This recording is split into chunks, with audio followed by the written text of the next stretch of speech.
Carrie Fisher once joked that she was born into a business of make-believe and never quite learned how to leave the stage. It's a quip that captures the very essence of her life, part Hollywood royalty, part self-made creative whirlwind, and entirely unafraid to peel back the curtain on her deepest vulnerabilities. Born on October 21, 1956 in Burbank, California, she arrived as the daughter of singer Eddie Fisher and actress Debbie Reynolds, a pair so famous that gossip columns rarely mentioned one without the other. From the start, Carrie found herself overshadowed by her parents' star power, yearning for any semblance of normalcy in a world where paparazzi waited outside her house and reporters asked probing questions about family drama. Her father's departure from the family, leaving Debbie for Elizabeth Taylor, was a scandal that reverberated across tabloids nationwide. For Carrie, still a little girl, it was a confusing heartbreak.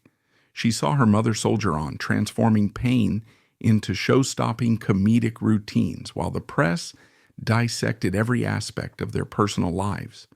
The experience shaped Carrie's sense of security and her sense of humor. Even at an early age, she was shy and introspective. She found refuge in books, devouring novels and plays, scribbling down thoughts in notebooks. In time, her mother would lovingly call her the bookworm, a moniker that stayed with her for years. But being Debbie Reynolds' daughter also meant the stage beckoned. By 17, Carrie was performing alongside her mother on Broadway in a musical production called Irene. There wasn't much choice in it. Entertainment had become the family business, and Carrie, though sometimes reluctant, recognized that she had inherited real performing talent. The production demanded so much of her that she chose to drop out of high school, a decision she'd later half regret, but also claim as one of the earliest signs she was forging her own path. She soon landed her first film appearance in Shampoo, 1975, a cameo that felt like a playful toe dip into the Hollywood waters she had been around her entire life. Then came a role that would define her forever, Princess Leia in a scrappy space opera called Star Wars, 1977. At 19, Carrie auditioned for George Lucas's ambitious project, not fully grasping the scale of what Star Wars would become. She was simply a young actress, taking a chance on a bizarre script about galactic politics, lightsabers, and rebellious princesses. During filming, she forged surprising friendships with co-stars Mark Hamill and Harrison Ford. She later revealed that she had embarked on a 3-month secret affair with Ford, who was 14 years her senior and married at the time. It was a complicated romance, equal parts thrilling and guilt-ridden. She confided that they kept it hidden from most people on set, though the tension between Princess Leia and Han Solo ironically felt all the more real on screen. Meanwhile, she and Mark Hamill toyed briefly with the idea of a fling. She recounted that they once kissed, realized it was comedic more than romantic, and agreed to remain good friends. The tight-knit group of young actors had no clue that they were making cinematic history, or that their faces would soon be plastered on lunchboxes and action figures worldwide. Carrie, catapulted to stardom, found the attention both exhilarating and terrifying. She was often told to keep her figure slender to maintain the perfect look of a Hollywood starlet. This pressure fed into a wave of self-esteem struggles that she hadn't anticipated. Return of the Jedi, 1983, introduced the infamous slave bikini, an outfit that sealed her status as a sex symbol, an irony that never ceased to amuse Carrie, who found the getup uncomfortable and the entire filming process borderline humiliating. The public saw her as the confident Princess Leia, clad in metal and silk, strangling the giant gangster Jabba the Hutt with a chain. But behind the scenes, she was battling her own insecurities, fueling them with pills. She had started self-medicating with Percodan, an attempt to cope with an undiagnosed bipolar disorder and the swirl of her accelerating fame.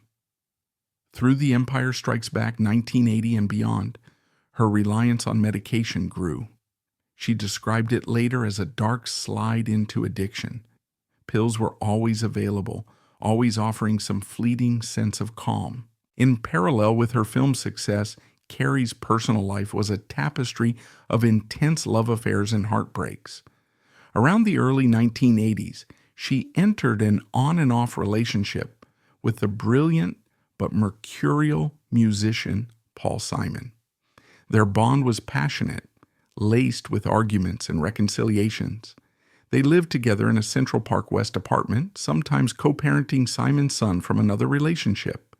Friends recall that they could be deliriously happy one week and locked in screaming matches the next. Carrie's comedic friend group expanded when she worked on the Blues Brothers, meeting Dan Aykroyd.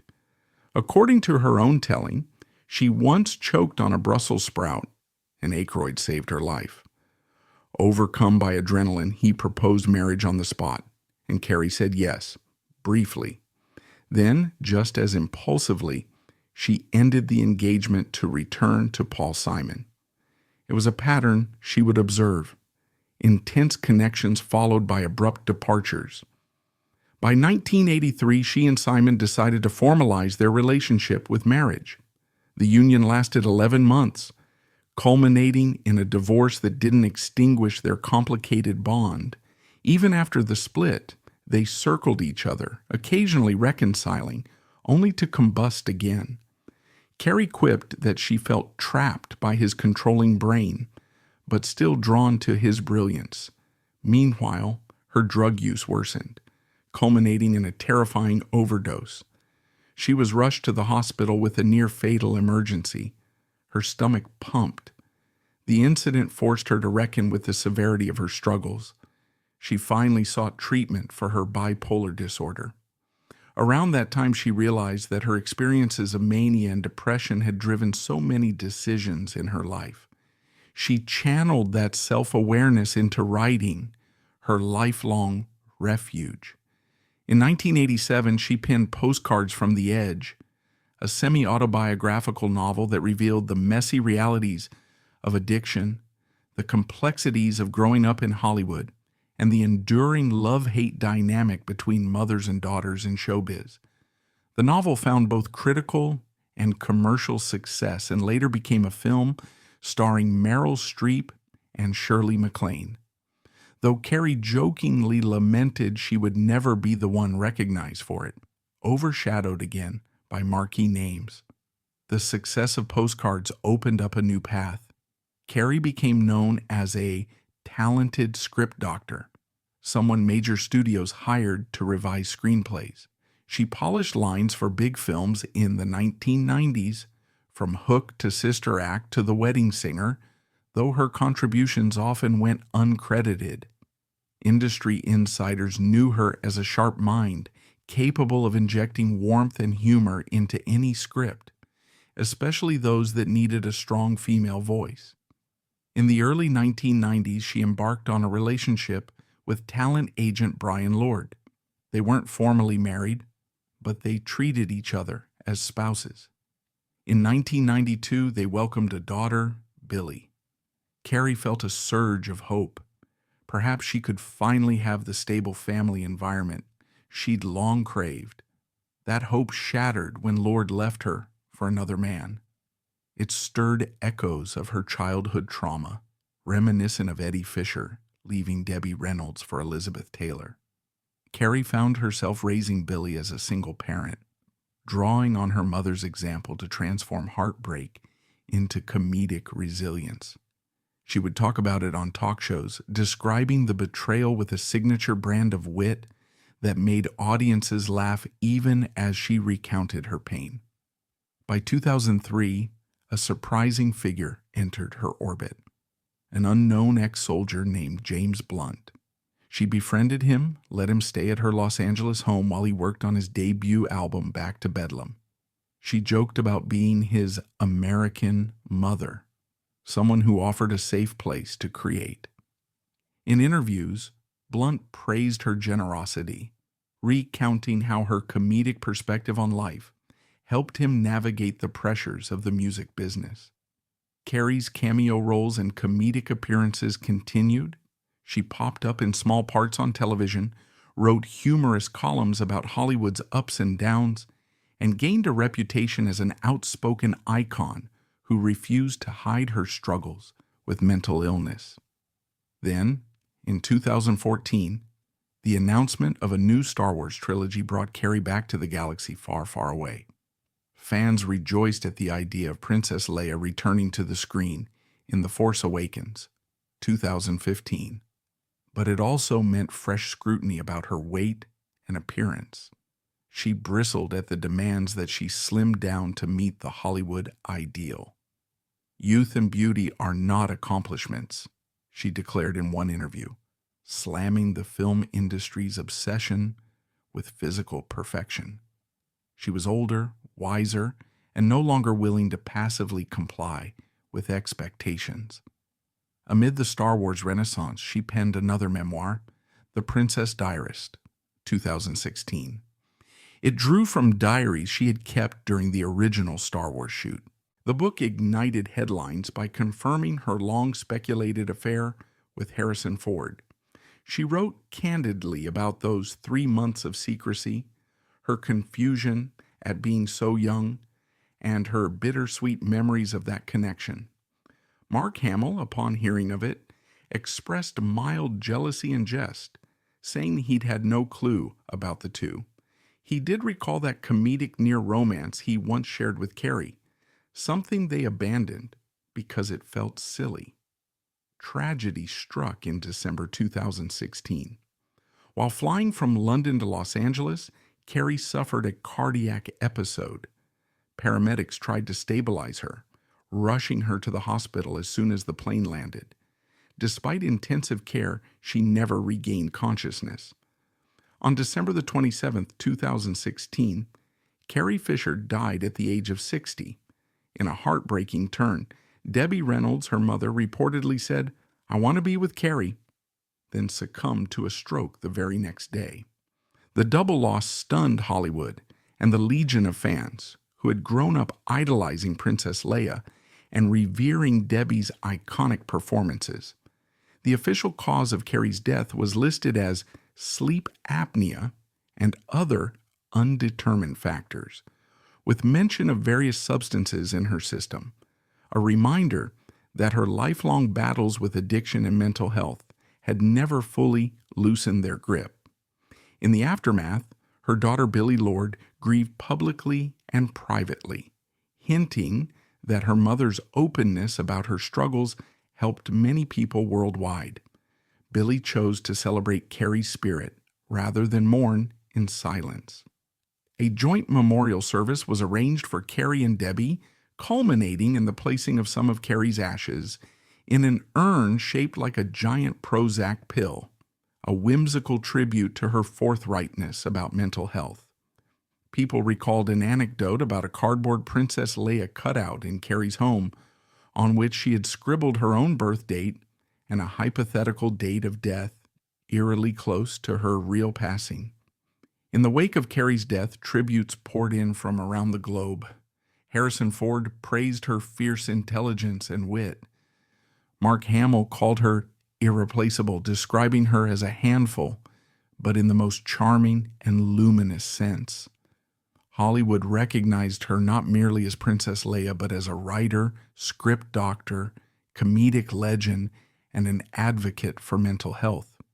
She had used her personal experiences, depression, bipolar disorder, addiction, to show that no one, not even an intergalactic princess, is exempt from life's trials. Fans, especially those struggling with mental illness, found solace in her candid confessions. Carrie had always insisted that mental health issues shouldn't be a shameful secret, that comedic honesty could shatter stigma. Her mother, Debbie Reynolds, had shared a similarly unstoppable optimism near the end of her life. And though Carrie had sometimes felt overshadowed by Debbie's star persona, They found a profound bond in adversity. Eddie Fisher, father to Carrie and ex-husband to Debbie, faded from the picture, leaving Carrie to navigate familial fractures that echoed through generations. She recognized that love for her had often been messy. Harrison Ford, Paul Simon, Dan Aykroyd's spontaneous proposal, Brian Lord's betrayal. Yet she rarely voiced regret.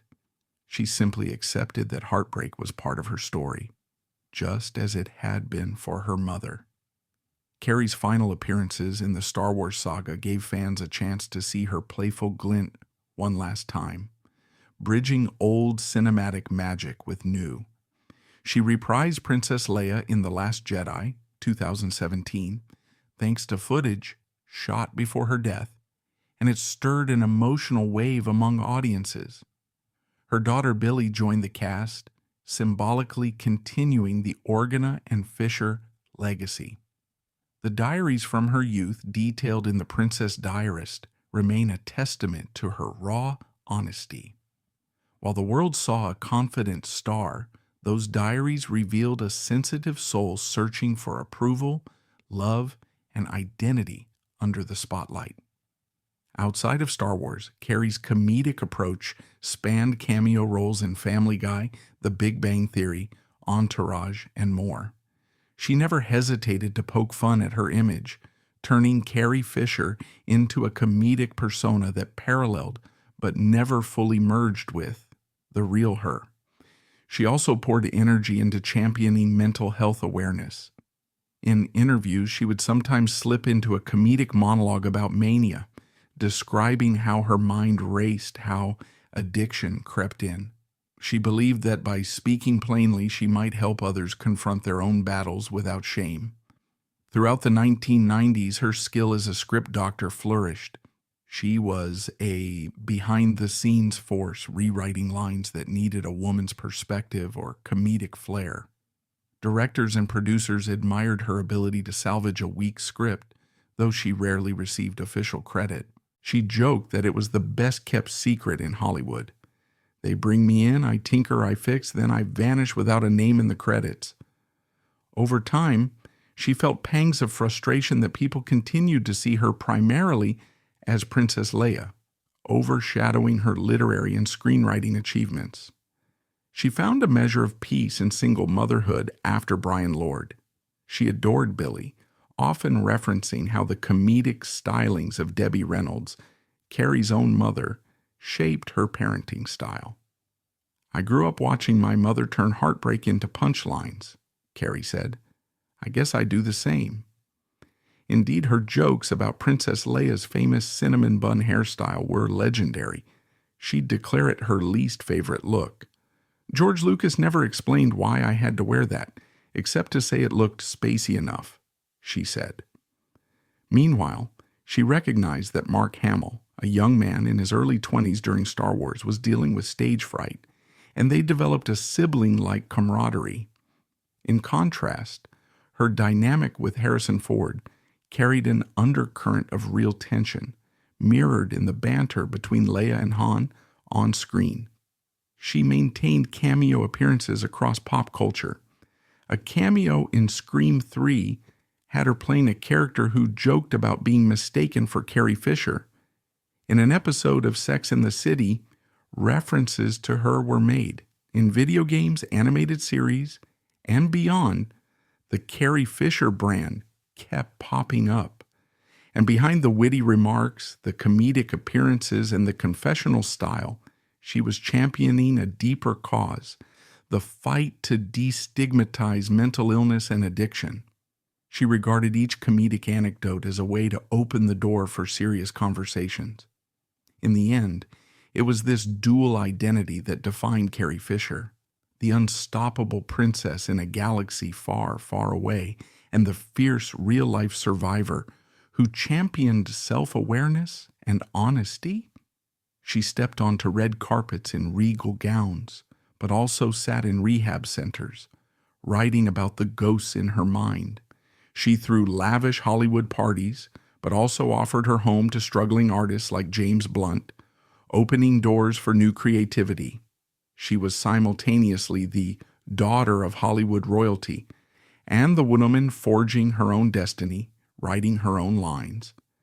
The heartbreaks that shaped her mother's life replayed in Carrie's relationships, reinforcing the notion that even comedic dynasties can't escape real-life drama. Her sudden passing in December 2016 left an unfillable void. Fans worldwide lit candles, posted tributes of Princess Leia imagery, and quoted Carrie's best lines, from "Help me, Obi-Wan Kenobi," to her sardonic remarks about surviving adversity.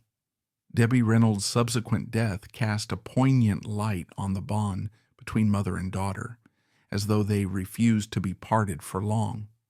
The joint memorial was a swirl of tears and laughter, an apt reflection of the comedic tragedy that colored their family's story for decades.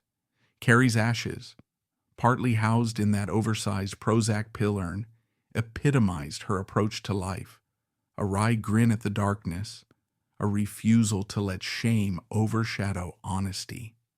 James Blunt recalled a moment in her home, a cardboard cutout of Princess Leia that she defaced with comedic scrawl, including an eerily prescient date of death. That dark sense of humor was typical of Carrie, a woman who looked at her own mortality with a mixture of defiance and wit. She never relented in her mission to remind people that stardom is ephemeral, that behind the sparkly veneer of Hollywood, there's heartbreak and addiction, mania and mania's aftermath, but also redemption, love, friendship, second chances. Harrison Ford, typically guarded, offered a heartfelt statement praising her brilliance and fearless honesty. Mark Hamill mourned her publicly, calling her his space twin, acknowledging that much of Luke and Leia's on-screen closeness reflected their real bond. Meanwhile, younger generations discovered her comedic writing, devouring Wishful Drinking, her one-woman stage show turned book, and The Princess Diarist, gleaning insights into the real Carrie Fisher beyond the iconic buns and the golden bikini. She was a raconteur who used personal stories to universalize the experience of struggling, healing, and finding laughter amid chaos. As the Star Wars saga continues to evolve, her daughter Billie steps forward, an actress in her own right, carrying the Organa lineage in cameo roles. It's a gentle nod that Princess Leia's spirit endures in the Star Wars universe, just as Carrie's rebellious humor endures on Earth. The diaries, columns, and interviews remain a treasure trove of that distinctive comedic voice, as does her novel Surrender the Pink and the comedic essays scattered across various publications. In them, you see glimpses of the irreverent brilliance that made her so beloved. And so, Carrie Fisher remains the irreverent space princess turned fearless real-life rebel, whose star never dimmed even in the shadow of heartbreak or personal demons. She showed us that survival can be comedic, that brutal honesty can be healing, and that empathy is a superpower. She found the middle ground between the sometimes eerie illusions of Hollywood and the raw authenticity of personal confession, bridging them with a grin and a wisecrack. She was Carrie Fisher, bold, bruised, brilliant, and her voice echoes through the halls of popular culture, reminding us to face our own struggles with equal parts vulnerability and gallows humor. In the end, that might just be the legacy that transcends any galaxy. A spirit of defiant honesty, unshakable self-awareness, and a fierce brand of love that continues shining long after she became one with the Force.